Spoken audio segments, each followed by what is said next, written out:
Taller de liturgia, entonces, parte 2. ¿Qué vamos a ver en esta clase? Estos conceptos. Primero, vamos a definir cuáles son las prácticas existentes en las iglesias cristianas. ¿Las conoce usted? O sea, vamos a analizar todos los sistemas litúrgicos de todas las iglesias cristianas. Te voy a decir, pero hermano, bien, ¿cómo vamos a hacer eso? Lo vamos a hacer. Eso está descrito en la literatura. ¿Ya? No son tantas, son poquitas, pero las va a conocer hoy día. ¿Ya? Y eso es bacán, porque le va a añadir a su conocimiento algo que probablemente se lo pueden preguntar en el trabajo. Oye, ¿usted en qué se diferencian con los adventistas? ¿O con los luteranos? ¿O con los anglicanos? ¿O con los presbiterianos? ¿Ustedes qué son? No sé ni qué somos, pero bueno, no, somos una iglesia independiente, sí. Entonces, prácticas existentes entre iglesias cristianas. Eso vamos a verlo en esa parte, ¿ya? Luego vamos a ver lo que teníamos pendiente la semana pasada, que tiene que ver con adoración histórica versus adoración contemporánea, ¿ya? Luego nos vamos a ir ya adentrando al objetivo de la clase del día de hoy, que es ¿cuál es la motivación de nuestra liturgia? La vamos a analizar. ¿Qué nos motiva a hacer liturgia? Y lo último es cómo debiese ser nuestra liturgia. Y ahí yo les voy a mostrar el principio regulador del culto. ¿Ha escuchado usted ese término? El principio regulador del culto, ¿no? Hoy día lo vas a ver. ¿Ya? Entonces, que me ayude a ver con la lectura. ¿Está el micrófono ahí? ¿Sí? Hermana Carla, ayúdeme con la lectura usted. ¿Ya? No es de la Biblia, es de la diapositiva. Así que, prácticas existentes entre iglesias cristianas. Tranquila, yo le doy tiempo. El primer principio...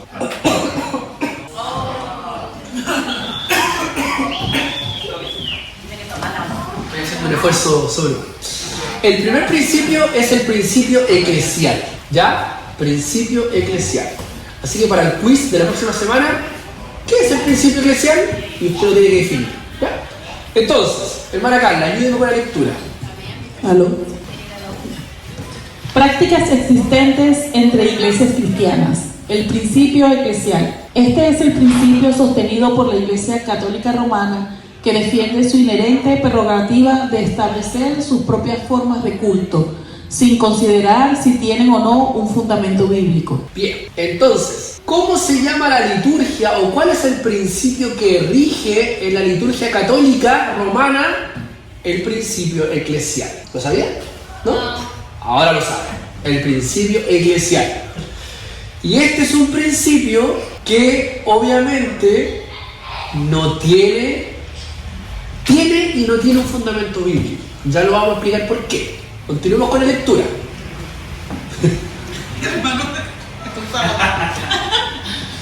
Esto surge del concepto de autoridad de esa iglesia que sostiene que además del texto bíblico coexiste, a la par, la sagrada tradición que está expresada en el juicio corporativo de los obispos de la iglesia, quienes monopolizan toda interpretación. Interesante.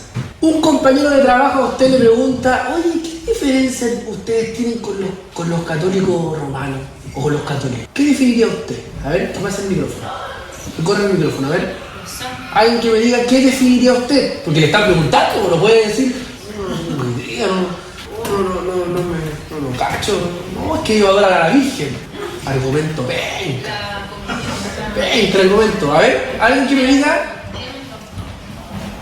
A ver, dicen nuestra psicóloga que se codea con el psicólogo y le preguntan, oye, hermana Giselle, aunque trabaja en un colegio cristiano, pero bueno, a lo mejor en el centro te pueden preguntar, ¿qué diferencia hay entre los católicos y los evangélicos? Una pregunta plausible. Que los cristianos somos más desordenados. ¿Eso responderías tú? No, pero es verdad, se puede. Y se reiría así. Claro.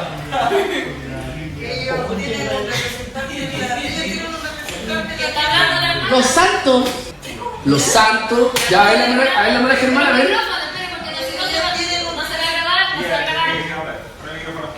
Ellos tienen un representante en la tierra que no es elegido por Dios, o sea, no es un representante, el Papa. Ya. Tienen cardenales que también son elegidos, como es, pero ya. tienen varias cosas elegidas que no son de Dios. A ver, hermana Carla, a ver. Yo creo que la principal como diferencia es que nosotros creemos que nuestra salvación viene por Cristo Jesús. Ellos creen que su salvadora es la Virgen, por ejemplo. Lo digo por experiencia personal. Mi abuela súper católica, una persona súper difícil para predicarle, y esa era la principal, o sea, como que el sustento de que nosotros somos cristianos, creemos que Jesús nos ha dado la vida y que después de esta vida hay otra que debemos cuidar y mantener, y ellos creen que después de esta vida, no importa lo que hagamos, nos vamos al purgatorio y allá pagamos todas las cosas malas que hemos hecho. El link. Hermano Manuel, a ver. Hermano Luis. Yo creo que lo que estamos hablando de liturgia, y yo creo que el orden, que ellos no tienen. ¿Ellos tienen un orden? No tienen orden. Porque, ¿Estás seguro? Sí, porque ellos solamente hablan la persona del sacerdote que está delante. Ya. Y no llega el orden de, por ejemplo, de cantar, de este. Ellos no tienen el orden ese. Ellos quería otra persona. Pero si tienen una liturgia propia de la iglesia católica. Claro, una propia sí, pero y otra cosa que la palabra ellos la asocian con cosas cotidianas, realmente no adoran como adoramos nosotros. ¿Allá? O sea, La última intervención para ahora. yo he estado en misa y sí.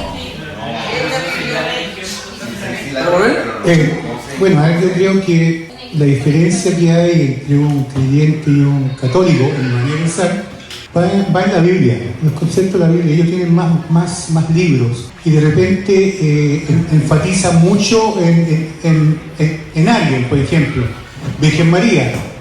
Le dan mucho a eso, y de hecho tienen una ¿cómo se llama? Un monolito, una virgen, entonces yo pienso que por ahí va, en mi manera de pensar, o sea, porque también ellos no tienen la Reina Valera, parece, tienen otro tipo de Biblia, entonces yo pienso que no es lo mismo, igual que los testigos de Jehová tienen el mismo versículo, pero lo interpretan de diferente manera, muchos versículos. ¿Me podrán creer que hace 2 semanas atrás me preguntaron en el trabajo esta pregunta que yo le estoy haciendo a ustedes? Porque surgió el tema y me lo preguntaron, y afortunadamente lo tenía claro porque lo había estudiado en su momento cuando estudié de hecho liturgia, pero para definirlo, porque todos los que dijeron están correctos, están aceptados, pero para que usted tenga una respuesta más certera, esta es la respuesta que usted debería dar. La diferencia que tenemos nosotros con los católicos romanos tiene que ver con la autoridad teológica. La autoridad teológica. Nuestra autoridad teológica para los evangélicos solamente se basa en la Biblia, solo en las Escrituras. Para los católicos, la autoridad teológica se basa en la Biblia y en las tradiciones. No, en las tradiciones. Esa es la respuesta. No se meta ahí en divagar de la Virgen y del... No. Entonces lo repito, la diferencia que tenemos con los católicos, con nuestros hermanos católicos, es nuestra autoridad teológica. Porque nuestra autoridad teológica solamente proviene... ¿A qué me refiero con la autoridad teológica? Que quien nos rige a nosotros es la Biblia. Y nada más, nada más. En cambio, a los católicos romanos también les rige la Biblia. Sí, si usted va a ir a una misa católica, van a leer la Biblia, el cura va a leer un sermón, hasta incluso mucho más bíblico que varios de los sermones que se predican en la iglesia evangélica, pero complementan esa autoridad teológica con la tradición. Y ahí se cae. ¿Cuáles son las tradiciones? ¿Y esa tradición es la que no está fundamentada? Exactamente. Las tradiciones que la iglesia católica son todos aquellos principios y dogmas que se fueron estableciendo a lo largo de la historia de la Iglesia Católica. Por ejemplo, ¿alguien conoce los dogmas católicos? ¿Aquí? ¿Los dogmas católicos? ¿Conocen? Son los sacramentos. Son varios dogmas. Le nombro alguno. La Inmaculada Concepción. Es un dogma. Y eso quiere decir que María solamente tuvo a Jesús. Y por un nacimiento original, que obviamente eso es un nacimiento bíblico, pero la Escritura nos dice que María después con José tuvieron más hijos. ¿Quién inventó esa cuestión? Algún papa. Y eso se añadió a la fe católica mediante un principio de tradición. Por ejemplo, la ascensión de la Virgen es otro dogma católico romano. Ellos creen que la Virgen ascendió a los cielos como ascendió Jesús. Y eso no está en la escritura. ¿Quién impuso eso? Un papa, a través tal vez de una tiene un nombre esto, no es la bula papal, la encíclica papal, ¿cierto? Y se establece un dogma. Y así hay varios dogmas. De hecho, estudie usted para que cuando hable con un católico le empiece a rebatir y esté así face to face. José, ¿qué quiere decir algo? Tengo una pequeña duda. Es decir, si bien se supone que la Biblia siempre es la misma en todos lados, pero eso que tú dices de los dogmas de los católicos, ¿dónde entran? ¿En los libros apócrifos que ellos sacaron o cómo? Porque se supone que la Biblia, es decir, yo he visto, no la he leído, pero he visto la Biblia de los católicos y es igual a la nuestra, ¿no? Entonces, ¿cómo se rigen ellos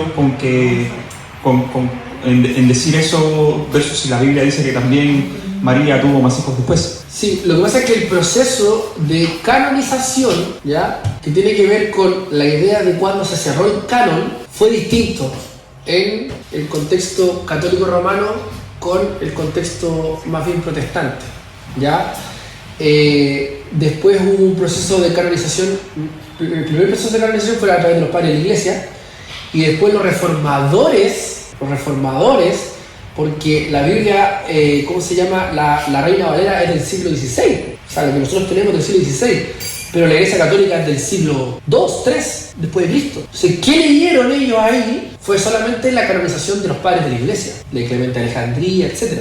Pero después hubo otro proceso de canonización que es la que hoy nosotros tenemos como herencia protestante. Pero dentro del catolicismo romano, muchas tradiciones se añadieron en sus prácticas litúrgicas y en sus credos, etc., ¿ya?, que fueron obviamente desvirtuando la verdad. Y esto es lo que dice este segundo punto. Esto surge del concepto de autoridad de esa iglesia, que sostiene que además del texto bíblico coexiste a la par la sagrada tradición que está expresada en el juicio corporativo de los obispos de la iglesia y quienes monopolizan toda interpretación. O sea, lo que dice el Papa es la ley de la Iglesia Católica. Entonces, está monopolizado el juicio corporativo de la iglesia mediante una persona, que es el Papa. ¿Ya? ¿Bien? No sé por qué me estoy alargando tanto en esto, pero que esto yo creo que es importante que igual lo vayamos como revisando y lo vayamos conociendo. Vamos con la tercera idea. Hermana Carla.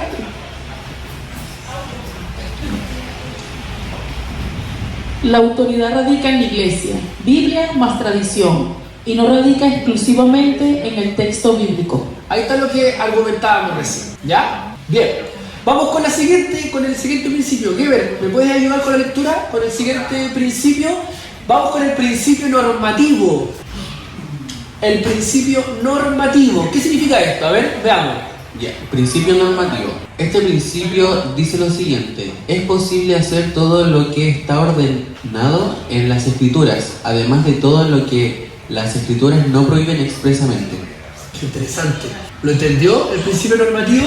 El principio normativo es posible hacer todo lo que está ordenado en la escritura, además de todo lo que la Biblia no prohíbe estrictamente. Interesante. O sea, podemos hacer lo que está ordenado explícitamente y podemos hacer todo lo que no está ordenado explícitamente. Interesante. ¿Acompáñame?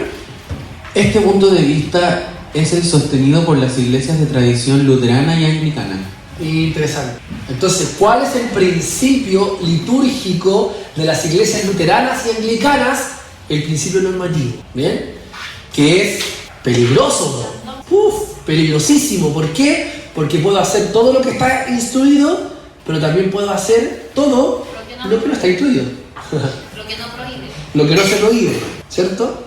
Yo recuerdo haber asistido a cultos católicos donde había una vela y pasaba el pastor y prendía una vela y todos nos parábamos y cantábamos el divino Salvador. Sí, el culto luterano, yo me acuerdo de eso. Y después que empecé a tener más conocimiento dije, ¿por qué hacían esa cuestión? Porque probablemente se les ocurrió a ellos porque no está en la escritura que no lo hagan. No sé si lo explico, ¿ya? Pero es interesante la idea del principio normativo. Geber. Este principio, al decir que todo lo que la Biblia no prohíbe expresamente está permitido, deja en libertad a los creyentes para incorporar al culto ciertos elementos no incluidos en el texto bíblico. Eso es lo peligroso del principio normativo, que el principio normativo deja en libertad a los creyentes para incorporar al culto ciertos elementos no incluidos en el texto bíblico. Perdón, no incluidos en el texto bíblico. Entonces, ¿son bíblicas sus liturgias? Sí, pero también le añaden su cosita, lo de su cosecha. Esta cuestión que le digo yo, lo de la vela, prendían la vela y... ¿Cómo? Ah, pero es que es otro contexto, el contexto de Adviento. Y créanme que... Pero sí el principio regulador. Es que lo vamos a ver más adelante. Vamos a ver más adelante, tranquilo, no se me impaciente, ¿ya?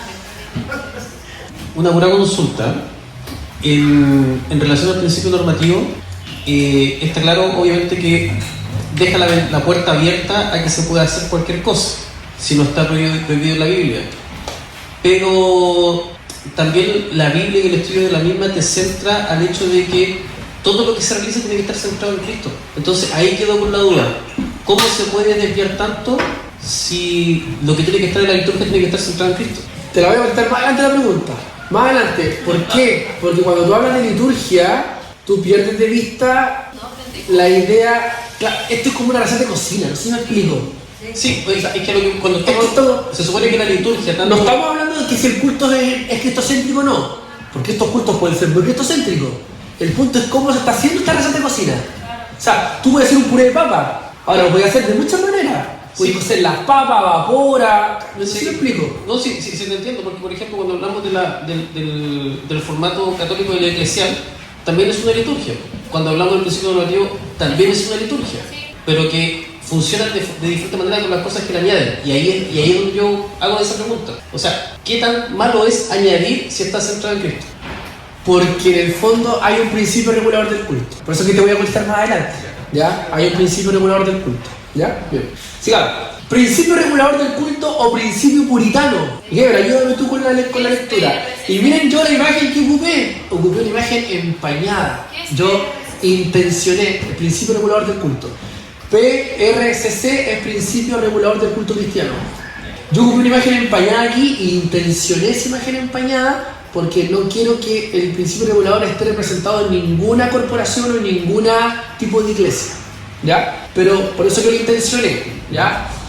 Leamos, ¿qué dice? El principio regulador del culto o principio puritano, o principio regulador del culto cristiano. Este principio hace hincapié y prioriza los elementos de culto instituidos, ordenados, establecidos y contenidos únicamente de las Escrituras. ¿Ya? En esencia, propone que el verdadero culto ha sido ordenado solamente por Dios y el falso culto es algo que Él no ha ordenado. Interesante.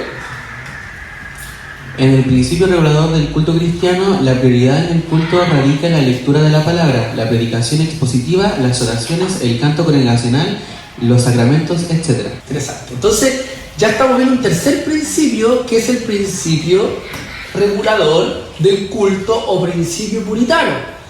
Más adelante lo voy a definir con mayor detalle, pero el principio regulador del culto es un principio de herencia reformada, o sea, de herencia de los reformadores, ¿ya? Los reformadores, cuando se separaron del catolicismo romano y examinaron las escrituras, ellos empezaron a establecer un sistema litúrgico que después, en el siglo XX, más adelante, se llamó el principio regulador del culto o principio puritano, ¿ya? Ahora, todavía alguien me puede decir, bueno, pero esta cuestión es bíblica o no, la voy a contestar más adelante, con una frase de Tim Keller que la tengo un poquito más adelante. Sigamos.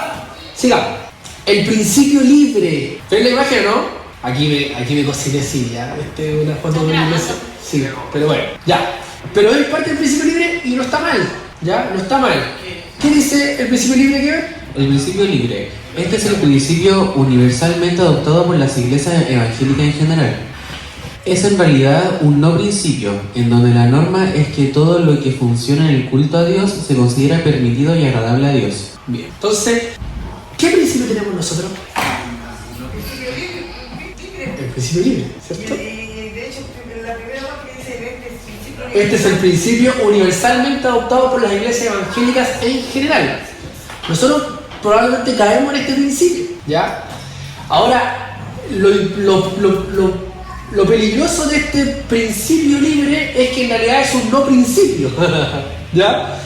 Porque La norma es todo lo que funciona en el culto y que es lo que en nuestra experiencia está permitido y creemos que agrada a Dios.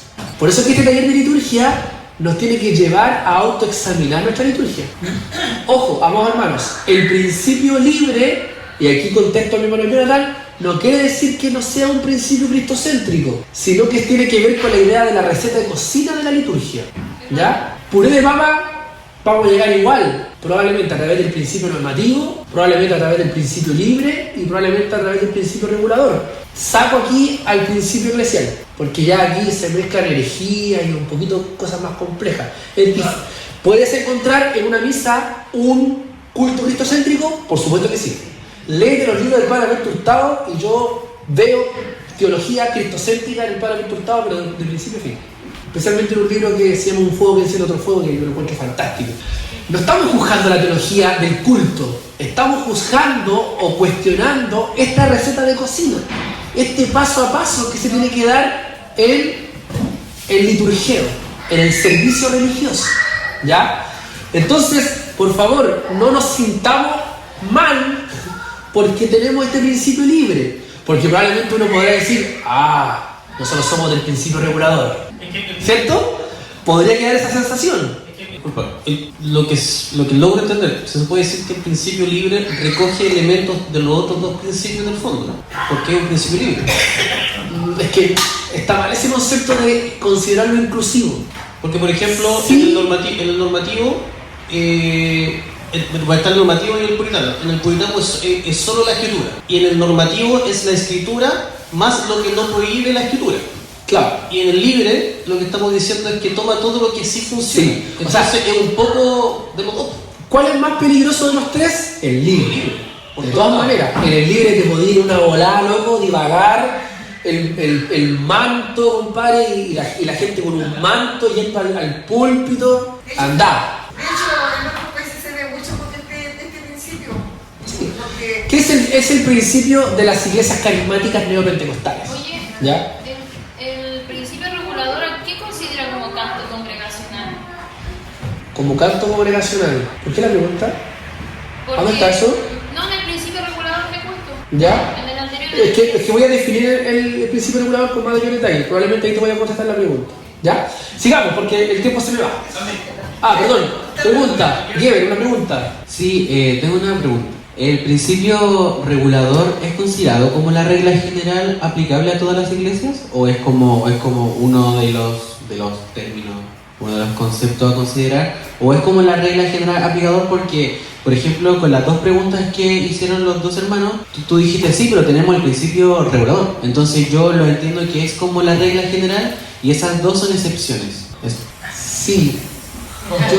Bueno, este tema es un poquito polémico por lo mismo, porque nosotros como iglesia vamos a tener que, como con el equipo pastoral y con los obreros, vamos a tener que definir nuestro sistema litúrgico. Porque si viene alguien a preguntarnos, oye, ¿cuál es la liturgia de ustedes? Nosotros tenemos que decir, nosotros somos un principio libre y hay que definirlo en un marco regulador que tengamos como iglesia, ¿ya? Entonces, es complejo contestarte ahora. Creo que estas dos diapositivas que vienen ahora nos van a aclarar mucho el programa con respecto a varias preguntas que han surgido, ¿ya? Así que espero después de estas dos diapositivas contestártelas y si no, retomamos tu pregunta, ¿ya? ¿Por qué?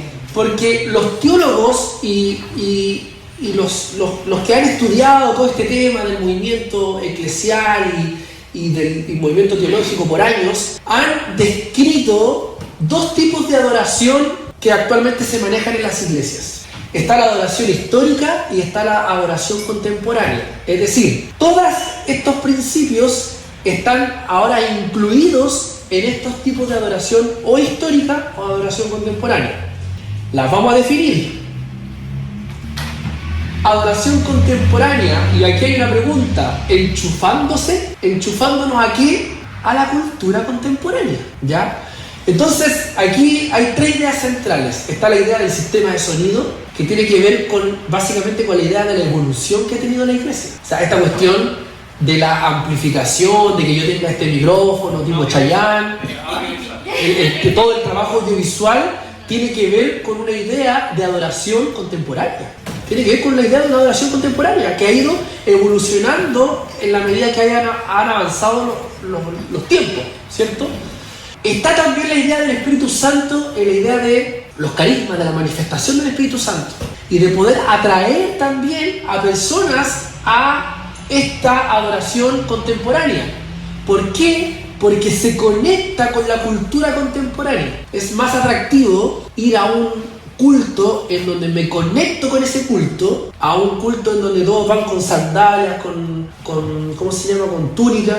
¿Usted iría a un culto así, histórico? No. ¿Con qué culto usted se conectaría mejor? Con un culto de adoración contemporánea, donde estamos todos vestidos con la ropa del siglo XXI, etc. ¿Ya? Ahora, hay iglesias que han mantenido por los años una adoración histórica. Y aquí está la pregunta, ¿tradición? Y la otra pregunta que hay que hacerse a este elemento, y que lo hace Tim Keller, ¿qué historia? ¿Cuál historia? Que también ahí uno entra un poquito como a divagar en la idea. ¿Historia de quién? ¿De Escocia? ¿De Inglaterra? ¿De la Alemania reformada? ¿Que es de donde nace todo el movimiento protestante? Hay preguntas interesantes. ¿Cuáles son las ideas que podemos extraer de la adoración histórica que son promotores de una alta cultura? Y los de la adoración contemporánea, por así decirlo, lo atacan a los de adoración histórica, que hablan de un elitismo cultural. Usted puede encontrar en Escocia, si quería la oportunidad de ir, o en Inglaterra, o en el norte de Europa, iglesias que hasta el día de hoy mantienen las mismas formas de liturgia que los reformadores tenían hace 500 años atrás. Lo hay escritos, y he visto videos de esos cultos, en donde no hay micrófono, donde es toda voz alzada, es manteniendo un nivel de puritanismo así a niveles a tope. Entonces, aquí hay una especie como de lucha, porque los de la adoración contemporánea cuestionan a los de adoración histórica con respecto a la idea de un elitismo cultural, que finalmente la adoración histórica alberga personas de clases sociales mayores, que eran los que se reunían en la Reforma. Los movimientos protestantes fueron acompañados por movimientos de ricos. ¿Ustedes sabían que los países más ricos de Europa eran los países protestantes? Eso está descrito en la historia. Entonces, la tradición histórica es una tradición un tanto elitista desde el punto de vista cuando hablamos del movimiento protestante. No así la adoración contemporánea, en donde los pobres venían, ¿cierto? O sea, los cultos de adoración que se generaron acá en el movimiento pentecostal de Valparaíso fue criolla, o sea, fue de la gente más vulnerable. Acá, los que fueron movidos por el Espíritu Santo en el mover, ¿cierto? Que hubo en Valparaíso, fue la gente más vulnerable, más pobre. En las cárceles también se describen en los escritos que hubo un mover del Espíritu Santo en los cultos. Entonces está esa lucha también un poquito de clase. ¿Alguien había levantado su mano? ¿Quién? Usted hermana Germán. Yo le voy a dar un ejemplo, yo tengo... Con el micrófono. En la adoración histórica, yo le voy a dar un ejemplo, yo tengo una cuñada que vive en Dinamarca. ¿Ya? Con mi cuñado. Y ellos van a una iglesia protestante, no sé, una iglesia. Y ellos para ir el día domingo se ponen una ropa especial. Ella usa una capa, se toma el pelo, tiene que hacer sus moños. Mi cuñado tiene que ponerse otra capa y muchas tradiciones, como decían ustedes, en la historia. Y ella me ha mandado fotos y me ha mandado un video del culto que hacen ellos, que es muy distinto a este. Muy distinto, me imagino. Muy distinto. Me imagino. De hecho, ellos no cantan así como uno, ellos como que corean la canción. Sí, no, sí existe. Si uno empieza a investigar, porque esto, yo lo que le estoy hablando a ustedes es una parte, es como la punta del iceberg de todo lo que finalmente se estudia en liturgia. Yo tuve un semestre de liturgia completo, 6 meses de liturgia. Yo le estoy haciendo un resumen de lo que yo vi en un semestre. Entonces que parece un poquito denso a rato, pero hay mucho que podemos hablar de la adoración histórica, y que obviamente la adoración histórica, ahí está la pregunta que hace Tim Keller. ¿Historia de quién? ¿De la cultura del norte de Europa del siglo XVI? Probablemente sí. ¿Por qué? Porque de ahí nace el movimiento protestante. De ahí nace. Ese es nuestro origen. Ahora, formas históricas son más puras, más bíblicas y libres de la contaminación de las adiciones de la cultura humana, que es lo que le critican los de la adoración histórica a los de la adoración contemporánea. Es que ustedes están permeándose con los tiempos y están contaminando el culto. Y ahí está el debate, y que es un debate que nunca va a acabar, porque tiene que ver con una cuestión de tiempo, temporal, histórica y contemporánea. O sea, ¿puede ser lo contemporáneo histórico? No, po, deja de ser contemporáneo. ¿Puede ser lo contemporáneo, lo histórico contemporáneo? No, po, si no deja de ser histórico. ¿Me entiendes, no? O sea, son totalmente excluyentes, por así decirlo. Ahora, la adoración contemporánea conjuga la Biblia más la cultura contemporánea, ¿ya? La adoración histórica es la Biblia más la tradición histórica, ¿ya? No es lo del catolicismo romano. No mezclemos peras con manzanas, ¿ya? Lo de la tradición de la Iglesia Católica es otra cosa, tiene que ver con el sistema teológico, con la teología. Acá estamos hablando en un contexto de liturgia, ¿ya? De la liturgia, para que no se enrede. Pero Keller plantea algo que a mí me parece interesante, que es uno de los grandes teólogos del siglo XX, que ya falleció el año pasado, de hecho, sabemos. Keller nos plantea algo que a mí me parece muy interesante y que es con lo que yo quiero finalmente ir generando este marco. Él nos habla de esta idea de articular mejor la adoración. Miren, interesante. Articular mejor la adoración. ¿Cómo? La Biblia, siempre, autoridad, presente en todas nuestras liturgias. Segundo, tradición histórica de nuestra iglesia. No podemos olvidar nuestra tradición histórica. ¿De dónde venimos? No somos una iglesia caribeña, no somos una iglesia de República Dominicana. Somos una iglesia que tiene su origen en un movimiento protestante iniciado en Europa en el siglo XVI. Entonces hay que leer y examinar esa historia. Hay que redescubrir esa historia. Es interesante. Hay que reformarse. Pero reformarse no es sinónimo de actualizarse, sino que de volver a la reforma. Interesante, ¿no? La idea de reformarse. También reformarse no tiene. Porque algunos pastores de la urticaria, hay que reformar la iglesia. Urticaria, no. Es volver a lo que los reformadores le dijeron no a la Iglesia Católica, porque se habían salido del plano escritural. Entonces, es ver nuestra tradición histórica, pero, amados hermanos, también tenemos que entender que existe un contexto cultural de nuestra comunidad. No podemos, en Valparaíso, hacer un culto como el del norte de Escocia, porque no somos el norte de Escocia. No tenemos ni los recursos del norte de Escocia, no tenemos ni nada del norte, ni hablamos el idioma, nada. No podemos tener un culto como los de República Dominicana. No podemos. Donde es pura salsa, pura cumbia, puro merengue, no.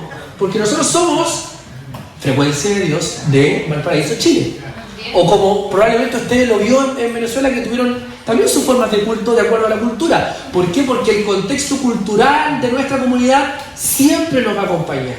Y Keller me encanta porque plantea este equilibrio en esta fórmula. Él dice: ¿por qué no pueden convivir los tres elementos? ¿Por qué tenemos que separar entre adoración contemporánea y adoración histórica? Conjugamos los tres elementos. Biblia, tradición histórica de nuestra iglesia y contexto cultural de nuestra comunidad. Nosotros como Iglesia Frecuencia de Dios estamos jabonados, no sé si entienden la palabra. O sea, podemos deslizarnos con este principio. ¿Por qué? Porque vaya a decirle usted a un presbiteriano que tiene que actualizarse a la cultura moderna. Pastor Caleb, que va a estar con nosotros la próxima semana, él quiso poner ciertos rasgos de contemporaneidad a la primera iglesia presbiteriana de Chile y casi nos comulga. Ustedes lo van a ver mañana, el pastor carismático. El pastor Caleb coordinó los Valparaísos evangélicos de la iglesia pentecostal. El pastor de la primera iglesia presbiteriana de Chile coordinando los Valparaísos evangélicos. ¿No se acuerdan? El pastor Caleb era el que animaba cuando vino, ¿cómo se llama? El español, el Alex Campo, y vino también el otro. El que estaba animando era el pastor Caleb. Y nadie en la iglesia luterana entendía eso. ¿Por qué? Porque él era un pastor que estaba leyendo la cultura contemporánea, pero en un contexto de una iglesia histórica. O los pentecostales, volver a la reforma, a lo ortodoxo, por decirlo, también. No, porque el Espíritu Santo se tiene que manifestar, se tiene que mover. Entonces, hay consecuencias. Perdón, tú te habías cantado a con micrófono. No. Lo que pasa es que es importante igual hacer una diferenciación, porque de repente cuando uno habla de la reforma o de volver a la reforma, los reformados siempre se asimilan a los presbiterianos. Y es igual importante separar, porque siempre que se habla la reforma, o hay que reformar algo, la palabra como la reforma, toda la gente cree que es vinculada a los presbiterianos. Y es igual importante separar. Sí, o sea... Porque eso es lo que da la urticaria, como tú decías. La urticaria nos va en entender que en la reforma se ordenaron las cosas de acuerdo a la palabra. La reforma está vinculada a que nos vamos a parecer a los presbiterianos. Y ese es el error, no es lo mismo. No, si de hecho la iglesia presbiteriana en los últimos probablemente 20 años, yo que estudio en el seminario presbiteriano, está entrando en esta dinámica. Está entrando en esta dinámica de conjugar la Biblia, la tradición histórica de su iglesia, porque la tienen de sobra, si son una iglesia de herencia reformada, y el contexto cultural de la comunidad, a través de pastores nuevos, jóvenes que están estudiando, que se están formando, etc. Iglesias también como por ejemplo la Unión Cristiana de Viña del Mar, también está entrando en esta dinámica de conjugar tres elementos que son interesantes. Tenemos varias iglesias, la iglesia de Curauma, ¿cómo se llama? La de Eleazar, también son ejemplos claros de este movimiento. Y yo creo, y se lo he dicho a los pastores, que tenemos que nosotros también entrar un poquito en esta dinámica, en nuestra examinación litúrgica. Ahora, ¿qué dice Keller? Aquí hay un texto un poco largo. Sí, que quiero comentar. Bueno, si estoy equivocado, tú me dices si estoy equivocado, pero se me viene a la mente la parte de la Biblia, incluso lo busqué, que era en Hechos, cuando Pablo va y le habla al hombre de Atenas y habla en función del Dios no conocido. Entonces se me viene a la mente todo esto, en donde si bien él no entregó la palabra a esas personas en una sinagoga, con la liturgia de la sinagoga, no lo hizo. Lo hizo en el contexto exterior, en donde estaba en un pueblo extranjero, con costumbres extranjeras, obviamente, en donde estaba en un lugar donde adoraban algo que no conocían, y él se tomó eso para poder entregar la palabra y la adoración que él tenía, que es Cristo. Entonces, esto se me viene a la mente, que es como la adecuación entre lo que tú dices, entre lo histórico y lo contemporáneo, en la convivencia por medio de la palabra, de la Biblia, sí, como tal. Sí, claro. Sí, no, de todas maneras. Ahí Pablo ocupó un recurso evangelístico que es muy, muy potente. Ahora, ¿qué dice Keller? Me gustaría que leyéramos esta frase, yo sé que es un poquito larga, pero sigamos la lectura. Dice así: es extremadamente importante seguir este acercamiento más complejo. ¿Cuál acercamiento? Este, que yo les acabo de narrar. La Biblia sencillamente no nos entrega detalles suficientes para instituir un culto de adoración completo. Eso es importante. Usted, este manual, esta receta para hacer el puré de papa no lo va a encontrar en la Biblia. Así que no me venga a decir acá que eso no es bíblico, porque no está la receta completa como para decir esto es lo que vamos a hacer aquí. No está. Tenemos que extraer elementos de las escrituras que generen un principio regulador en nuestro mundo, ¿ya? Entonces, interesante lo que estamos hablando ahora, porque dice: la Biblia sencillamente no nos entrega detalles suficientes para instituir un culto de adoración completo. Cuando la Biblia nos llama a cantar las alabanzas de Dios, no nos indica las canciones ni el ritmo. No se nos dice cuán repetitivas deben ser o no las letras, ni cuán emocionalmente intenso debe ser el canto. Cuando recibimos el mandato de orar en forma colectiva, no se nos dice si deben ser oraciones escritas, oraciones al unísono u oraciones extemporáneas. De modo que para darle una forma concreta a nuestra adoración, debemos llenar los espacios que la Biblia deja vacíos. Qué interesante, loco. Debemos llenar los espacios que la Biblia deja vacíos. Al hacerlo, tendremos que considerar A, la tradición; B, las necesidades, capacidades y sensibilidades culturales de nuestro pueblo; y C, nuestras preferencias personales. Qué interesante, nuestras preferencias personales. Si bien no podemos eludir nuestras propias preferencias, esto nunca debe ser la principal motivación, de modo que si no realizamos la ardua labor de consultar tanto la tradición como la cultura, estaremos, a sabienda o no, acomodando la música a nuestra satisfacción.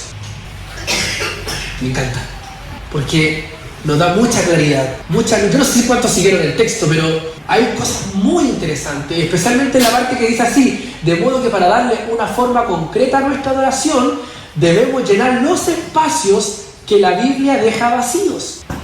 Y no se trata de añadir cosas a nuestro culto, sí lo podemos hacer, pero lo que no podemos hacer es salirnos del plano escritural. Hay cosas y hay elementos que tienen que estar en nuestra liturgia que sí o sí son parte de lo que nosotros tenemos que hacer domingo tras domingo. Ahora, el cómo lo hagamos va en lo que Keller dice en sus preferencias personales. Eso es súper interesante. Ahora, siempre vamos a tener que estar examinando. Siempre vamos a tener que estar examinando. Siempre vamos a tener que estar revisando. Alguien siempre va a tener que advertir esto. En este caso, el pastor. El pastor es clave en esto. En no entrar en divagaciones. ¿Ven? O los pastores, o el equipo, o los obreros, los líderes, los que el Señor ponga como cabeza de la iglesia. Estoy hablando de iglesia en general, ¿ya? No estoy hablando de iglesia frecuencia. Entonces es interesante lo que habla Keller. Ahora, ¿cuál es la motivación de nuestra liturgia? Ahora vamos a la teología. Vamos a la teología ahora. ¿Cuál es la motivación de nuestra liturgia? En el centro de toda liturgia está Dios mismo. ¿Amén? ¿Cuánto dicen amén a eso? Tiene que estar Dios mismo. La adoración resulta verdadera cuando se conjugan dos elementos esenciales. Y aquí hay algo importante, amado hermano. Porque ahora vamos a analizar las escrituras, de acuerdo a qué nos brindan ellos o ella con respecto a nuestra liturgia. Entonces, en el centro de toda liturgia está Dios mismo. Por eso que Jesús le dice a Satanás, a Él solo adorarás y servirás. Porque Dios tiene que estar en el centro de nuestra adoración, de nuestra liturgia. Pero hay dos elementos esenciales. Primero, la revelación, por medio de la cual Dios se manifiesta frente al ser humano, y esto se da por el obrar del Espíritu Santo en la creación, en su palabra escrita y en el Verbo encarnado Jesucristo. Siempre cuando hablamos de Dios y de nuestra salvación, tenemos que hablar de que Dios toma la iniciativa en nuestra salvación. Dios se revela. Nosotros no buscamos a Dios. Dios se da a conocer. ¿Quién es uno en nuestra condición de pecadores para buscar a Dios? Dice la Escritura que no hay uno justo. Entonces, vamos a la iglesia a buscar a Dios. Falso. Vamos a la iglesia porque Dios se revela. Y ahí hay un principio bíblico que tiene que estar en nuestra liturgia. Tiene que estar en nuestra liturgia. Después lo vamos a ir concretizando mucho más. ¿Ya? No sean impacientes. Lo veo así. ¿Hacia dónde va? Sí. Pero vamos a llegar a la tierra prometida. Vamos a llegar, si el Señor lo permite. La revelación. Ahora, ¿cuál es el segundo elemento? La respuesta. ¿Por qué? Porque la respuesta con la que el hombre responde a Dios ante la magnificencia que se traduce en el servicio a Dios. Nuestra forma de adorar debe reflejar los atributos esenciales del Dios a quien adoramos. Entonces, ¿qué es lo que ocurre primero? Dios se revela, Dios se manifiesta y nosotros respondemos a esa revelación adorándole a Él con todos sus atributos, ¿cierto? Porque obviamente estamos adorando al Dios todopoderoso, Dios magnífico, Dios grande. Ahora, de esto se desprende que no existe verdadera adoración si no existe un verdadero conocimiento de Dios. Y el verdadero conocimiento de Dios es la resultante de la ortodoxia del quehacer teológico. Lo explico, porque yo sé que hay algunos términos difíciles. De esto se desprende que no existe verdadera adoración si no existe un verdadero conocimiento de Dios. Y el verdadero conocimiento de Dios es la resultante de la ortodoxia del quehacer teológico. O sea, ¿qué quiere decir? Que en nuestra liturgia tiene que haber mucha teología. Mucha teología. ¿Y saben lo que han hecho algunas iglesias para volver a esa teología? Cantar solo himnos. Porque si hay algo que tienen los himnos es mucha teología. Y de hecho hay iglesias que están decidiendo no cantar ninguna canción contemporánea y cantar solo himnos. Que los modernicen y todo el tema, sí, pero son himnos. Otras iglesias están entrando en lo que se llama la salmodia exclusiva. ¿Ha escuchado usted de la salmodia exclusiva? Que solamente cantan salmos en la iglesia. Solamente salmos. Y los musicalizan. La iglesia donde va nuestro hermano Cristian, Antesana, que es una corporación atípica también, ellos cantan solamente canciones de la comunidad de ellos. Ellos no cantan canciones ni de la I, ni de Marcos Witt, ni de Israel Romero. Ellos solamente cantan canciones de su comunidad, que ciertos pastores y obreros inspiraron, ¿cierto? Y eso es lo que cantan, y eso es lo que musicalizan. El pastor David Carrera tiene un cancionero que nosotros lo tenemos, de hecho, y no hay ninguna canción que no se cante que no salga de ese cancionero. Porque son canciones que están examinadas, analizadas, analizadas, y esas son las que son parte del cántico litúrgico. Eso tiene que ver con el quehacer teológico. Por eso es que los músicos, y cuando yo elijo una canción nueva, la analizo, le damos una vuelta. He llegado a enseñar canciones que después a mitad de camino le he tenido que decir, chiquillos, vamos a dejarla hasta acá nomás porque... Ahora, eso no solamente tiene que ser con la alabanza, sino que tiene que ser con todos los demás elementos que componen el culto. Entonces, nuestra verdadera adoración tiene que existir de un conocimiento verdadero de Dios. ¿Por qué? Porque ¿de qué se trata la adoración? De Dios. Se trata de nosotros, no se trata de nuestras necesidades, no se trata del pájaro herido, no, nuestra adoración se trata de Dios. No sé si me entendieron la talla del pájaro herido. ¿Me entiendo, no? Por eso que las canciones que son muy personales, muy testimoniales, no, porque no se tratan de nosotros. No se trata de nosotros en el canto congregacional, sino que se trata de Dios. Dios. ¿Se puede escuchar cada uno? Se puede escuchar, usted puede escuchar el pájaro herido, lo puede escuchar y le puede bendecir mientras maneja. Yo tengo un montón de canciones en mi reproductor que son testimoniales y me encantan y todo eso. Pero en este contexto del liturgeo se trata de esto, de Dios, del servicio a Dios. Entonces ya el Señor nos está dando un marco de cosas que tenemos que ir analizando. Ahora, el principio regulador del culto. ¿Está bien? Sí. Micrófono. Oye, tú me lo cargas el micrófono cuando habláis, ni siquiera esperáis el micrófono. A lo mejor es una tontería lo que se me ocurrió recién. Pero entonces, en la adoración personal, entendiéndose el concepto del proscuneo, ¿se puede dar el principio libre? Ay, estoy mezclando peras con manzana. Y está bien, no, es que lo que pasa es que el principio, todos los principios que nosotros hablamos tienen que ver con el liturgeo. Con la liturgia. ¿Ya? Con el servicio religioso. Tu adoración, la del proscuneo, no tiene que ver con que tú te vayas al trabajo cantando una canción cristiana. Claro, es con la vida. Con la vida, con la integridad. Pero ahí entra a lo mejor todo lo que no está en el marco del liturgio. No entiendo, estás mezclando. Lo que yo entendí es que en el fondo lo que dice Darío es que... ¡Micrófono! ¿Para que no hable, que no se escucha? Lo que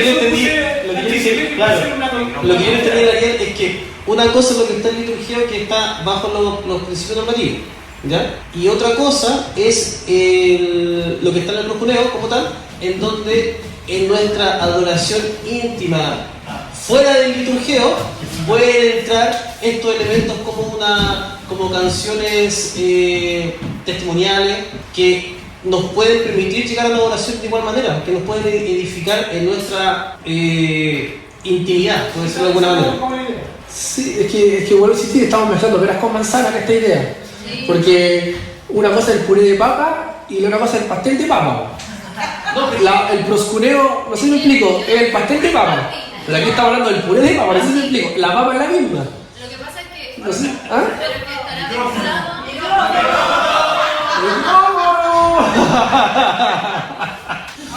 Sí. Pero está interesante la pregunta, porque a lo mejor a alguien le puede confundir. Sí, debe haber. Eso que dice, si estás tú hablando de la receta, es como que el liturgio es la receta en sí, pero el proscuneo tiene que ver con la intención que tú haces eso. Porque el proscuneo tiene que ver con la adoración, mi vida de adoración. El proscuneo es la reverencia, ¿o no? Un sentido de adoración. Pero el latrón también. No, es que estaba hablando del liturgio, del otro. ¿Ya? El otro es el servicio que yo entrego, que también es adoración. Pero el liturgio... No, porque es distinto, son términos distintos. Sí, o sea, son términos las tres palabras tú distintos. las vas a leer en la Biblia como adoración. Correcto, o sea, el liturgio tiene que estar los tres componentes, como tal. Dos. O sea, disculpa, tienen que estar los dos componentes como tal. Claro. Pero aquí, al menos lo que yo entendí es cuando uno no está en la congregación, cuando uno no está en el culto, sino cuando uno está en su devocional diario, por decirlo de alguna manera. Pero que eso es proscuneo. ¿Cómo tal? Pueden existir elementos que no, como por ejemplo canciones testimoniales, en ese proceso.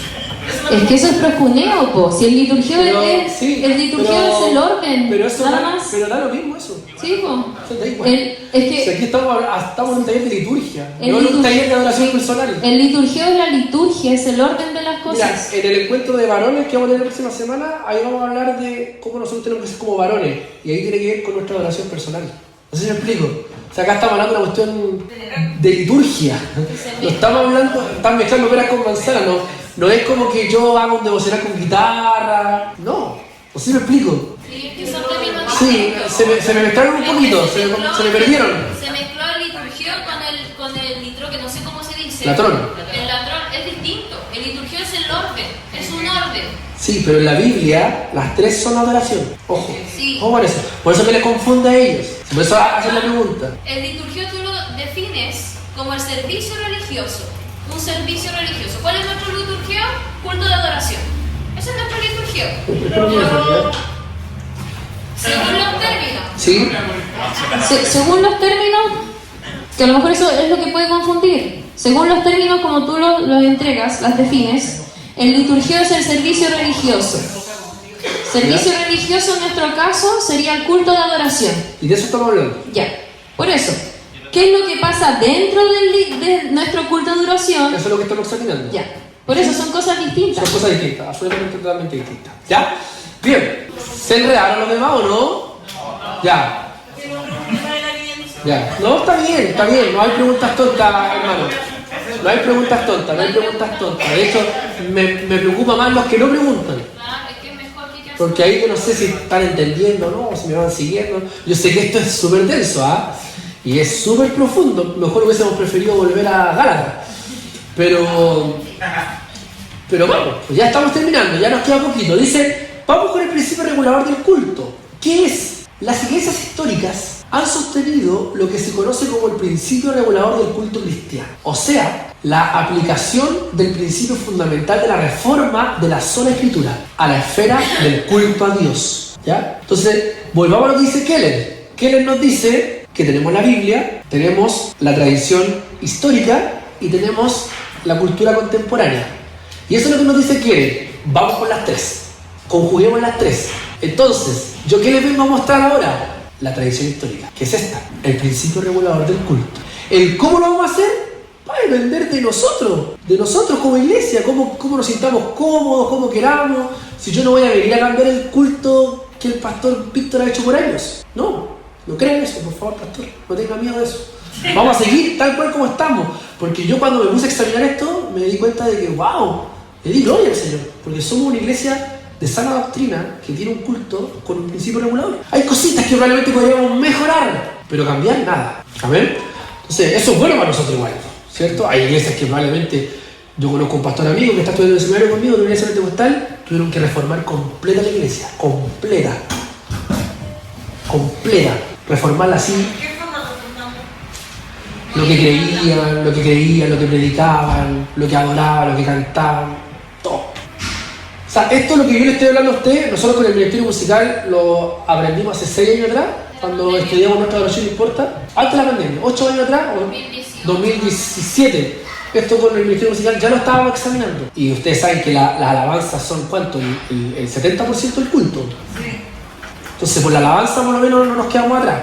Sí, cierto, faltan algunos elementos. Voy a avanzar para no detenerme. Entonces, ¿qué es el principio regulador del culto? Las iglesias históricas han sostenido lo que se conoce como el principio regulador del culto cristiano, o sea, la aplicación del principio fundamental de la reforma de la sola escritura a la esfera del culto a Dios. La frase principio regulador del culto cristiano, o PRCC, no aparece taxativamente en los textos de los credos y confesiones, ¿ya? Que son desde la Reforma Protestante, porque vino la Reforma Protestante, ¿cierto? Primero vinieron los credos apostólicos, ¿cierto? Los reformadores dijeron, es el credo de los apóstoles, es la doctrina de los apóstoles, lo que va a prevalecer en nuestra teología, y le dijeron no a la tradición de la Iglesia Católica, y después vino un periodo de la Iglesia que fue el periodo confesional, en donde se establecieron varias confesiones, la confesión de Westminster, que es la confesión presbiteriana, la confesión de Londres de 1689, que es la confesión de los bautistas, y se establecieron marcos regulatorios para iglesias históricas, bautistas, luteranas, anglicanas, etc. ¿Ya? Entonces, la frase en inglés del principio regulador del culto se acuñó durante el siglo XX para referirse al concepto de adoración. O sea, es algo que es del siglo pasado, ¿ya? Pero de tradición histórica. O sea, ¿qué es lo que quiero dar a entender? Que se estuvo haciendo de manera inconsciente. En el siglo XX se colocó el título, el principio regulador del culto, para efectos teológicos. Pero por años, el principio regulador del culto fue regulando todos los cultos de todas las iglesias históricas, desde la Reforma Protestante, ¿ya? Ahora bien, y a manera de introducción, podemos definir el principio regulador del culto cristiano así: todo lo que ha sido ordenado por Dios para su culto es obligatorio, y todo lo que no ha sido ordenado por Dios se encuentra prohibido. Entonces, es otra norma ahora. ¿Cómo es? Todo lo que ha sido ordenado por Dios para su culto es obligatorio, y todo lo que no ha sido ordenado por Dios se encuentra prohibido. Interesante. Ahora, ¿cómo es el principio regulador? ¿Qué venimos a hacer en nuestro culto de adoración? ¿Adorar? ¿A qué? A Dios. El principio regulador lo vamos a ir sacando nosotros en conjunto, para que ustedes no crean que vengo acá a mostrarle este principio. No, lo vamos a sacar en conclusión todos nosotros juntos. Entonces, me contesta la coro: ¿qué venimos a hacer en nuestro culto de adoración? Adorar a Dios. ¿Estamos claros? Listo. ¿Con quién nos encontramos entonces en nuestra adoración? Con Dios, ¿cierto? ¿Estamos claros? ¿Sí? ¿Me van siguiendo? Si no pescan esta parte, no van a cachar nada. Así que atento aquí, ¿ya? Yo lo hice de manera más didáctica posible, porque esta cuestión es un manual. Yo lo puse didácticamente así, ¿ya? ¿Con quién nos encontramos entonces? Con Dios. Tercera pregunta: ¿cuáles son las características de Dios? ¿Cuáles son? Amor, ¿qué más? Bondad, infinito, misericordia, santo, ¿cierto? O sea, los atributos de Dios. Interesante. ¿Se acuerdan cuando el pastor dice, yo después se lo copié a él, si él, díganme atributos de Dios, y empiezan? Ahí está el principio regulador del culto. Cuando los hermanos empiezan a testificar del Dios, de sus atributos. Al pastor lo dejaba hacer, pero antes lo hacía mucho. A ver, nómbrame un atributo. Y ahí los hermanos empezaban a infinito. ¿Se acuerdan, no? ¡Ay! No te puedo creer. Hizo algo parecido. Oh, bendito sea el Señor. Entonces, los atributos de Dios. ¿Cuáles son las características de Dios? Los atributos de Dios. Entonces, hermano, a veces uno va a un culto y se trata de mi experiencia, de cómo me siento, de qué tan mal o qué tan bien estoy, y nunca proclamamos la santidad de Dios. Nunca proclamamos el poder de Dios, nunca proclamamos la bondad de Dios, nunca, en ninguna canción. Por eso que en nuestras canciones, chiquillos, por favor, siempre tiene que haber por lo menos una o dos canciones que exalten a Dios en sus atributos. Siempre, una, por lo menos dos. Otra que hable de la gracia, otra que hable del pecado, etc. Que son como elementos centrales. Dicen, una pregunta con micrófono.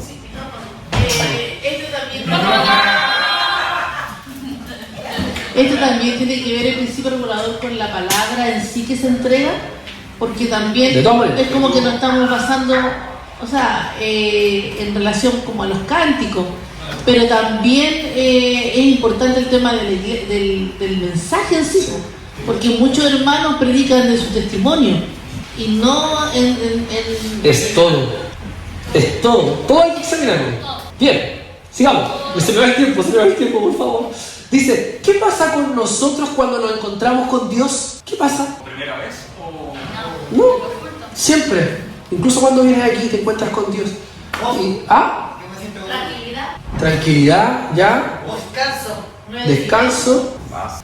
Paz. Interesante. Estamos analizando la teología de nuestra iglesia.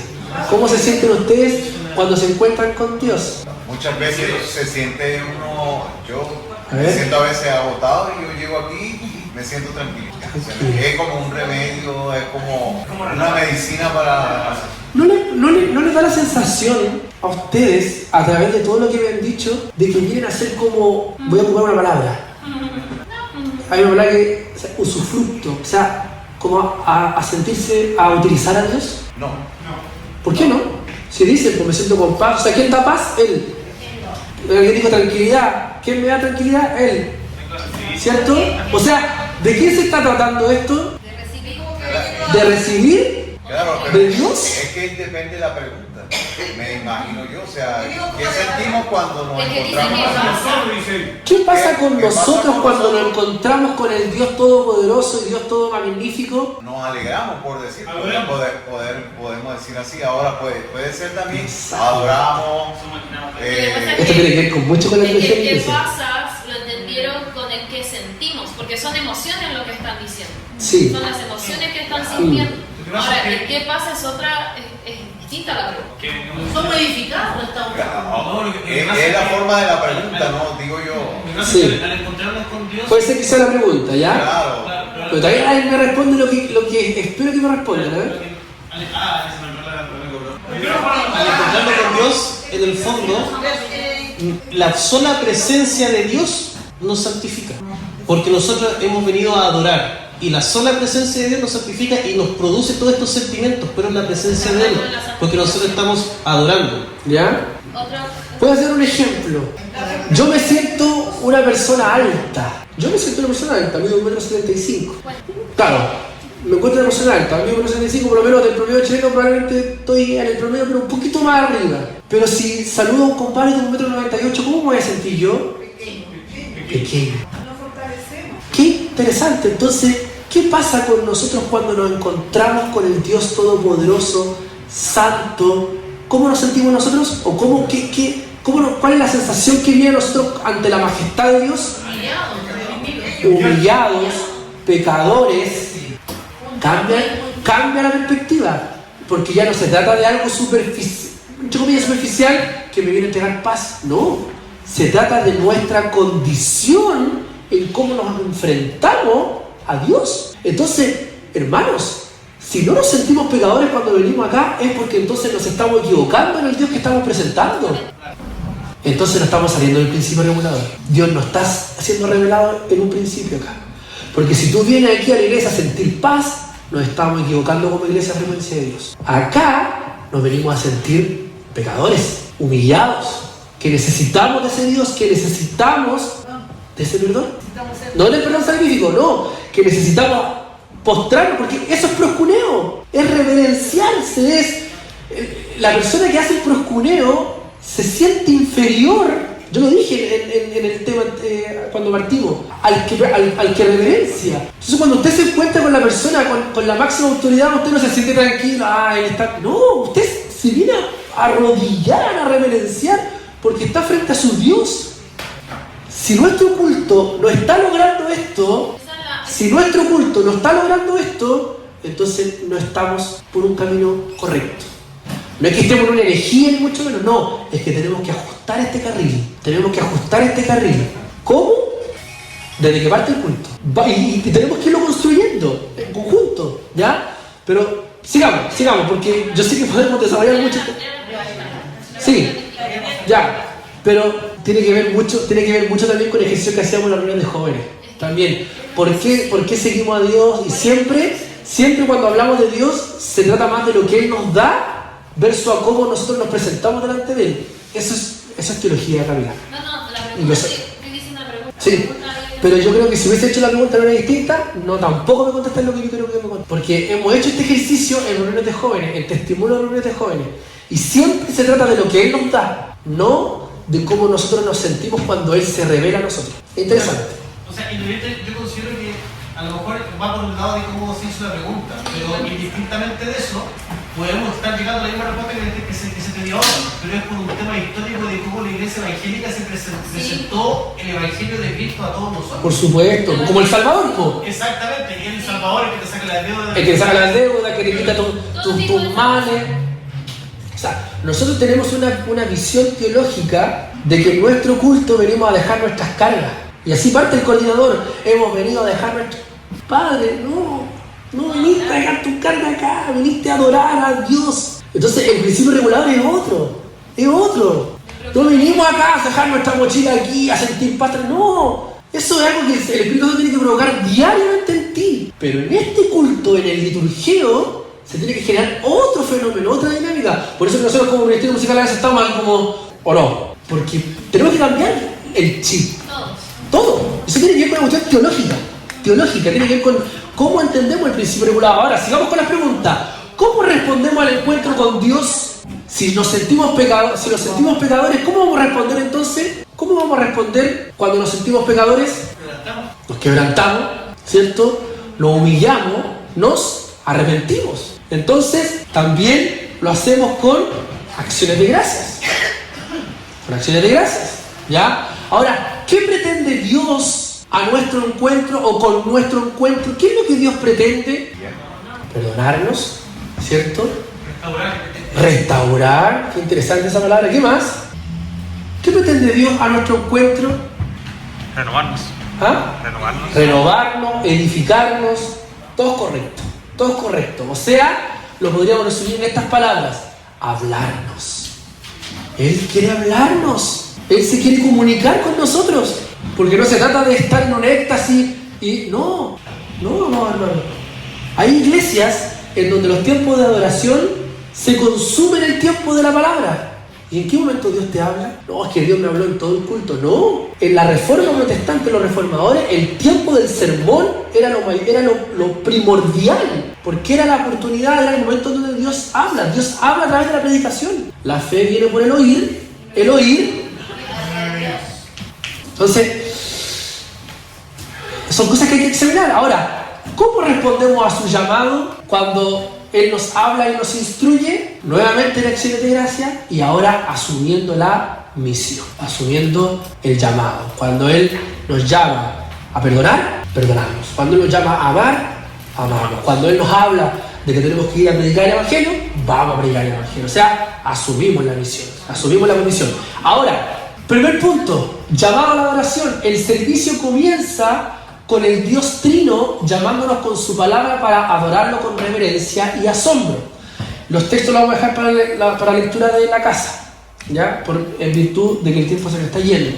El llamado a la adoración. El servicio comienza con el Dios Trino llamándonos con su palabra para adorarlo con reverencia y asombro. Porque eso fue lo que concluimos de las preguntas anteriores. ¿Qué es lo primero que tiene que pasar? Que Dios se revele. Lo primero, Dios se tiene que revelar.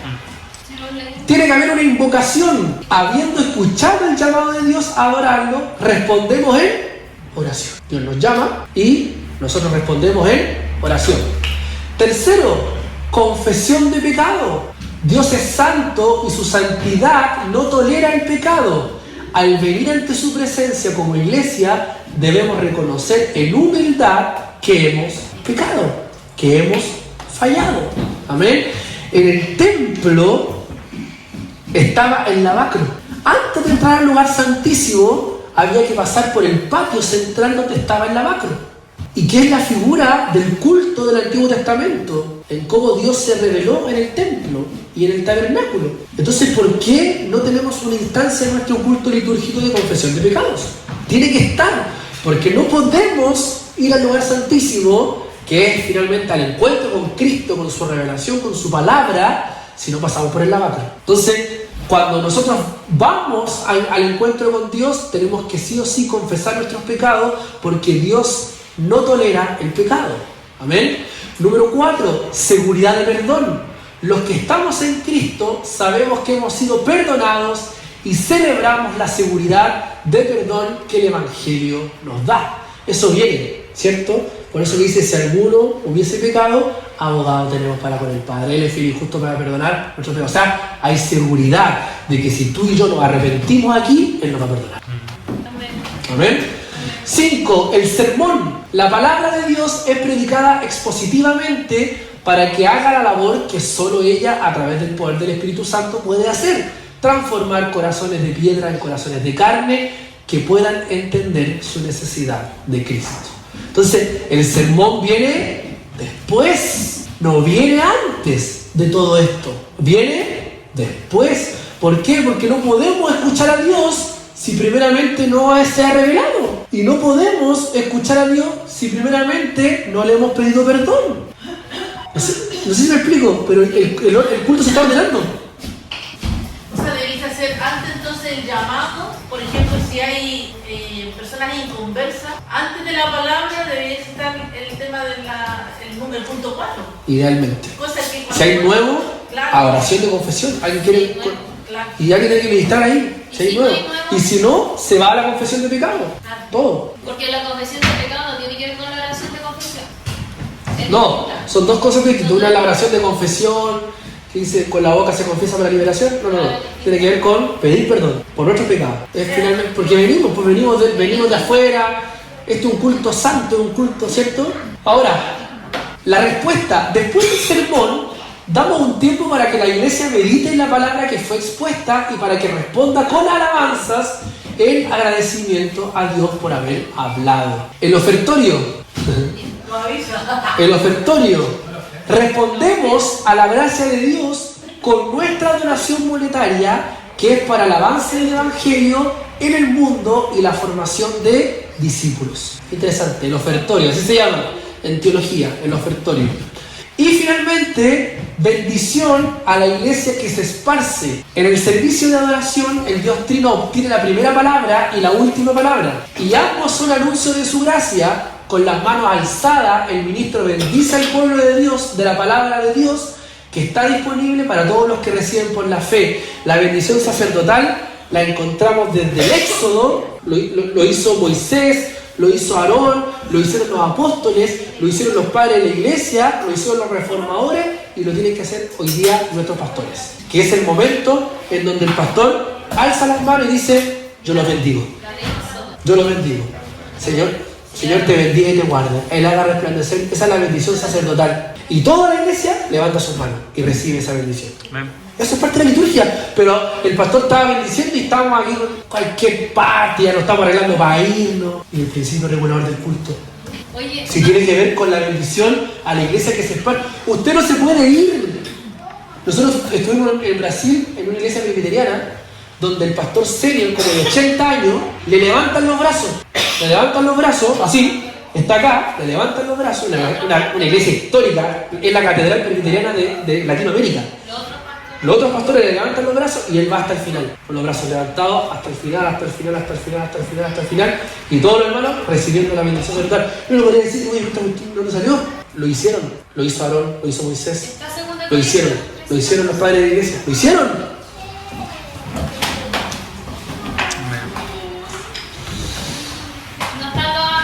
Y los avisos no están. Por eso es que en muchas iglesias de tradición histórica termina el culto y vienen los avisos. El culto no se contamina con los avisos.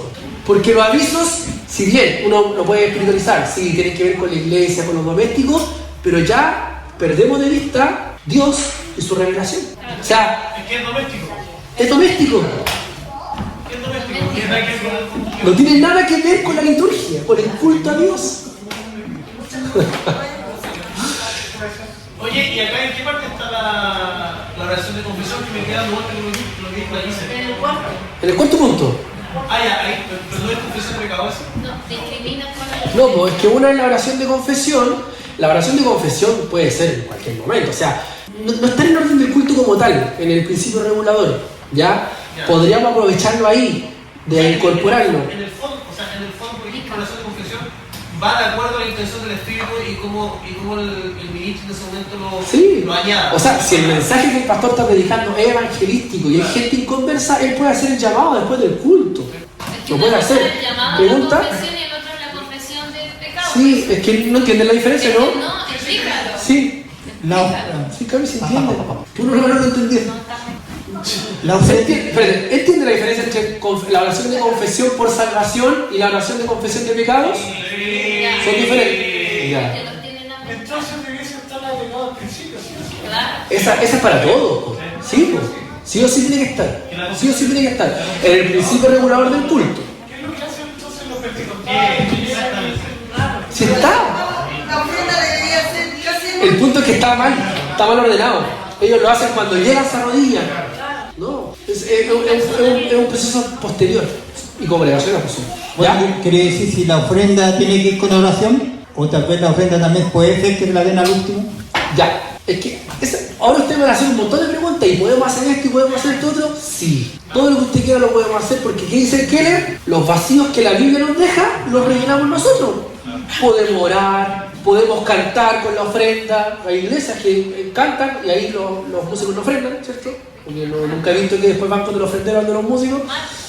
No sé. Pero, ¿cómo lo hacemos? Da lo mismo. El tema es que el principio regulador del culto tiene que estar.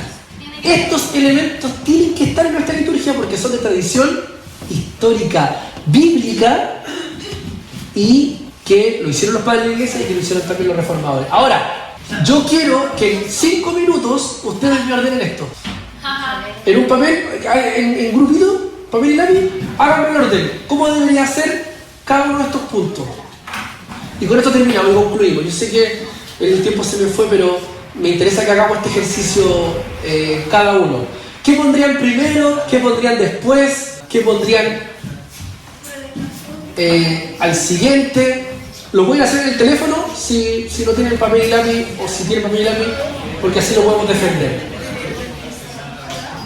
Por la palabra. El preludio musical, porque probablemente el término que más probablemente no lo asocian, es un cántico que es como de preparación, como de entrada. Porque recuerden que el primer punto es un llamado a la adoración. Entonces, el preludio musical ayuda bastante. Me va a faltar una pizarra. Pero ¿cómo la sugiero? Ya, ¿quién ha terminado? ¿Qué grupo ha terminado? Me encanta esto, que ustedes estén haciendo este orden del culto. Está rayando su Biblia.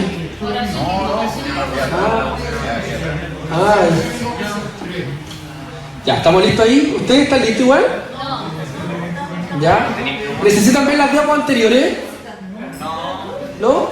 Ya, como que resulta lógico.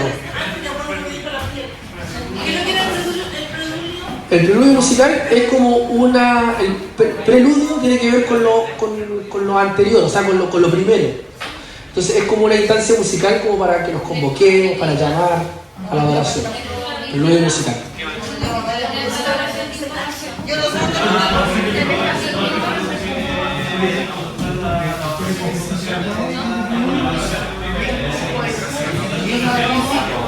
El preludio musical es una canción que nos convoca, es el llamado a la adoración, ¿ya?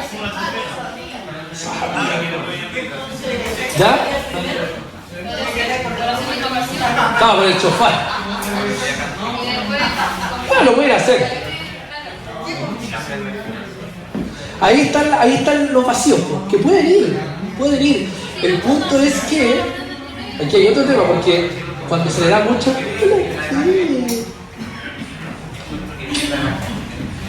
el punto es que cuando se le da mucho énfasis a la cultura judía, en la liturgia protestante se pierde de vista a Cristo. Es el peligro del judaísmo, de judaizar mucho los cultos.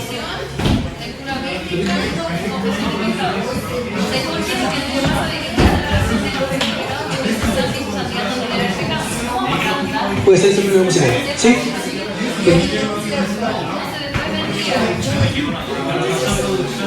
¿Sí?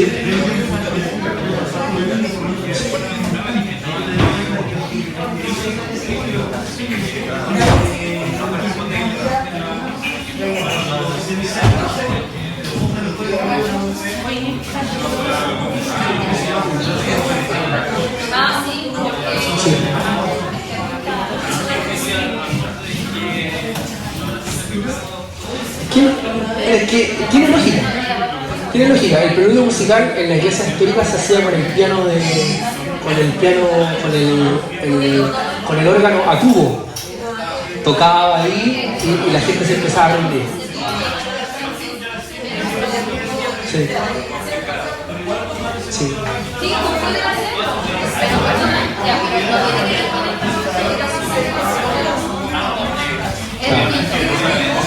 Sí, todavía no tiene. Hermoso.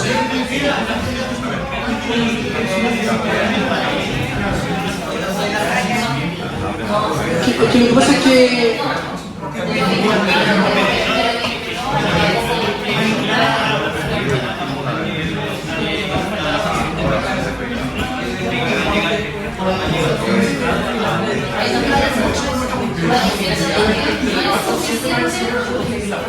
Lo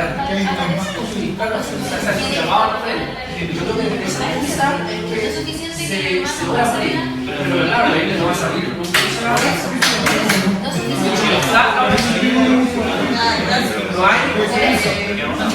hay oración en la Biblia. Pero sí hay oración de confesión. Es interesante, el hermano Luis me hizo una pregunta que me hizo reflexionar harto.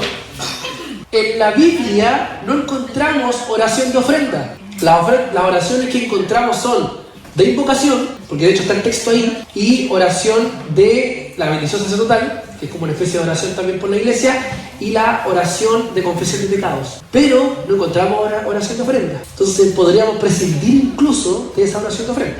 Si la colocamos como oración, no le afecta en nada, no es que nos vayamos no es que nos se demoreje, no. Pero no está dentro del principio regulador del culto. ¿Ya? Ya, hermanos, vamos. ¿Qué grupo está listo? ¿Usted está listo? Ya, vamos con el grupo de Jonathan. Geber, escuchemos el orden del grupo de Jonathan. Ya. Que ya se me va el tiempo, son aquí un cuarto. Ya voy a progresar mientras el otro grupo termina. ¿Ya? Nosotros pusimos primero el preludio. ¿Ya? El preludio musical como un primer llamado. ¿Ya? Después pusimos oración de invocación para consagrar el inicio del culto como tal. ¿Ya? Después pusimos lectura bíblica para dar una primera orientación al mensaje que se iba a traer en este día. Luego pusimos el cántico 1, la cantar. Luego la oración de confesión. ¿Ya? Cántico 2, predicación, ¿ya? Cántico 3, ofrenda y por último bendición sacerdotal. Perfecto. Ya. Este grupo partió así, preludio musical, ¿cierto? ¿Sí? Sí. Después oración de invocación. Sí. Y después lectura bíblica. Sí. Interesante, ¿ya? ¿Qué otro grupo más? Ustedes, a ver. Micrófono para allá. Nosotros partimos así, preludio musical, ¿ya? Oración de confesión de pecado, primer cántico, oración de invocación, predicación, segundo cántico, lectura bíblica, ofrenda, tercer cántico, bendición sacerdotal. Ya. ¿Y la predicación te la colocaron? Ah, ya la colocaron. Sí. Ya. La predicación está en el cuarto. Tú está ya. Es que después quiero hacer observaciones, pero el grupo de ustedes, hermanos, ¿tienen? Nosotros partimos pidiendo la ofrenda abajo, al tiro. Es como el pago de la entrada. Asegurando. El pago de la entrada. Claro. No. Partimos así.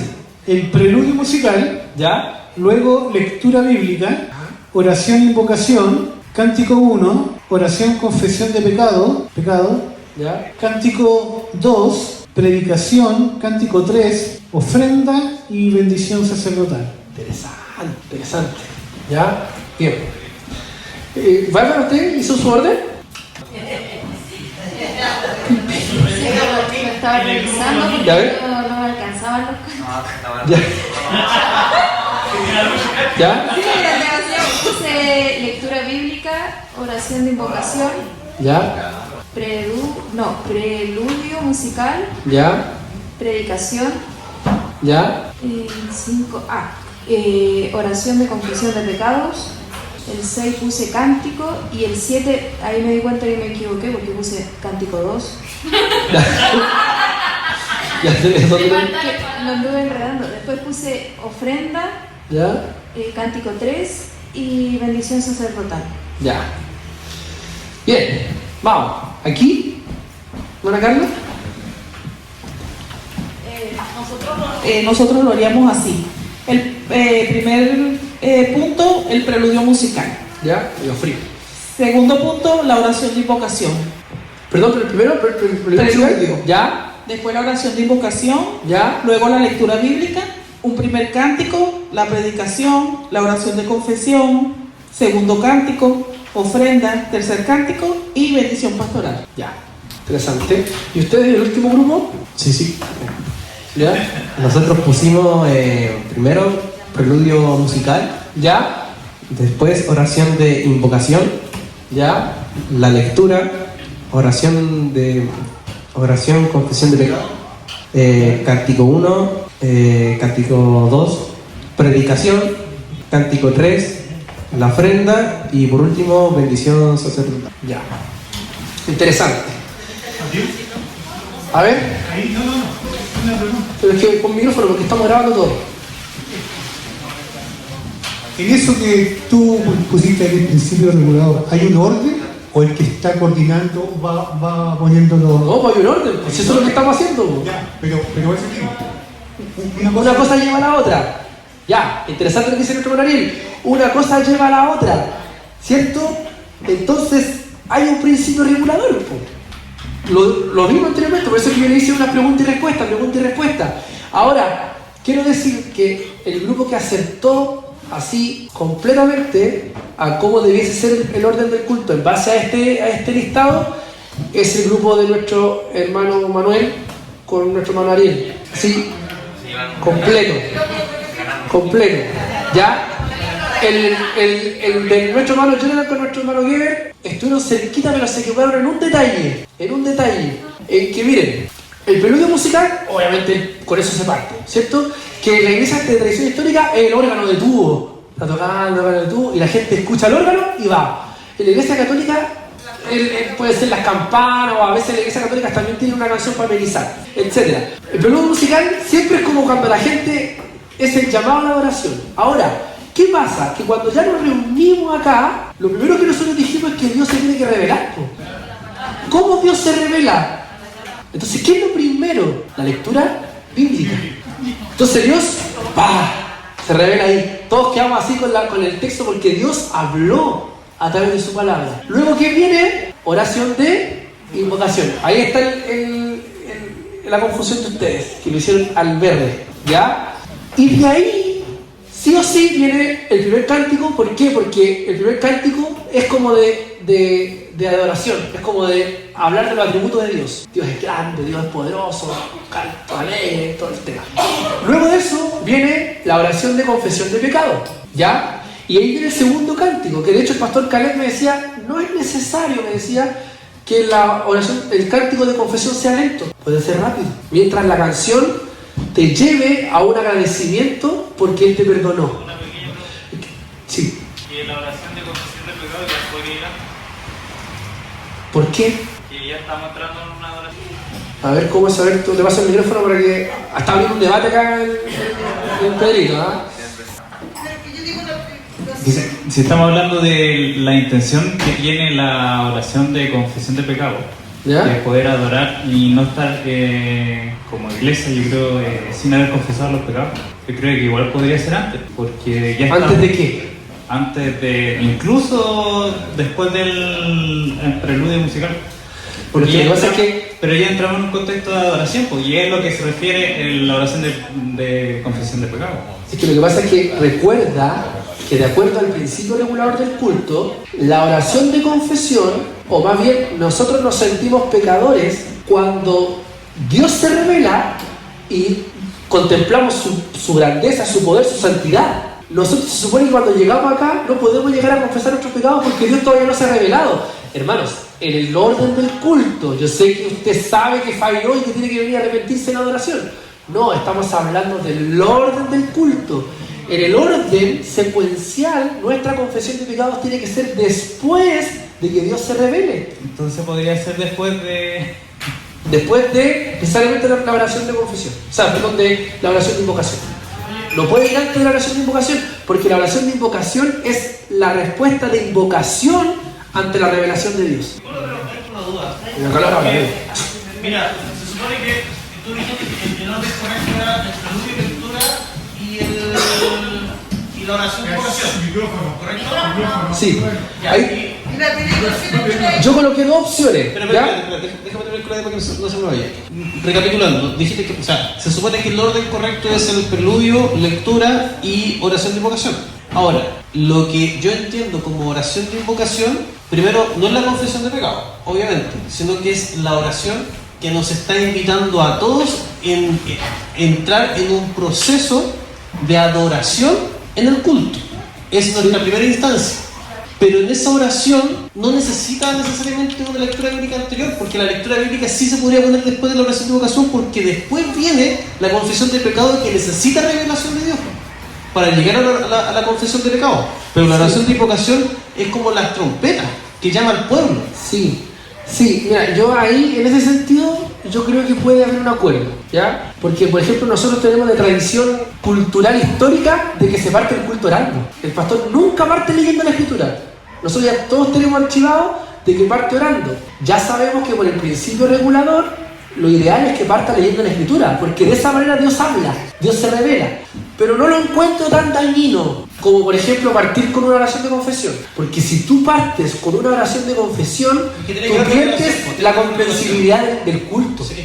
El que es nuevo no va a entender por qué hay que confesar pecado. En cambio, el que está recién visitándonos y va siguiendo el culto ordenadamente y se da cuenta que Dios está hablando a través de la lectura, que primero hay una oración de invocación, el culto se vuelve mucho más comprensible, más coherente, conforme al Evangelio. Sí, lo que nosotros tendríamos que considerar como iglesia es tener un escríptico para cualquier persona que llegue, para que sepa cómo es el orden del culto. No es necesario, no es necesario. Sí, es cultura litúrgica. Cultura litúrgica. Ahora, yo te digo a ti, ¿esto es muy distinto a lo que nosotros hacemos? No. Lo único que nosotros no hacemos es la oración de confesión de pecado, que yo creo que debiese estar siempre en nuestro culto. Y yo, es mi propuesta al pastor. Es mi propuesta al pastor. ¿Cierto? Que siempre esté. Y lo último que yo también le he dicho y lo he incentivado, lo he invitado, porque en la tradición pentecostal se ha perdido un poquito, es la bendición sacerdotal. Y que él, los últimos domingos lo estaba haciendo. Y es un momento, hermano, glorioso. Nadie lo pesca, pero desde hoy usted tiene que pescarlo, porque ya hay conocimiento de eso. Sí, tiene que hacerlo, la bendición sacerdotal tiene que hacerlo o el pastor o un comisionado. Por ejemplo, yo puedo decirle a Giselle que venga a dar la bendición sacerdotal, pero si está el pastor, tiene que hacerlo el pastor. Eso sí que es, o sea, Aarón no llamó a un diácono para que hiciera, no, él lo hizo, en la escritura. No, si está el pastor presente, llama al pastor a que dé la bendición sacerdotal. Esa es la bendición, porque el pastor cubre a su iglesia, amor. Cubre a su iglesia. Si no está el pastor y está alguien comisionado, yo lo que he hecho, cuando me ha tocado ponerlo, si ustedes se han dado cuenta, yo leo un texto de bendición sacerdotal. Entonces, porque el pastor podría decir, yo los bendigo a ustedes, que tengan una semana próspera, llena de bendición, y ahí está. Es poder de Dios, porque es el pastor. Pero si alguien no lo quiere hacer porque no siente esa autoridad, puede citar la escritura. Señor te bendiga y te guarde, y haga resplandecer tu rostro, y por ser la palabra hablada, cobra poder en ustedes. ¿Ah? El cura lo hace, sí, por eso. La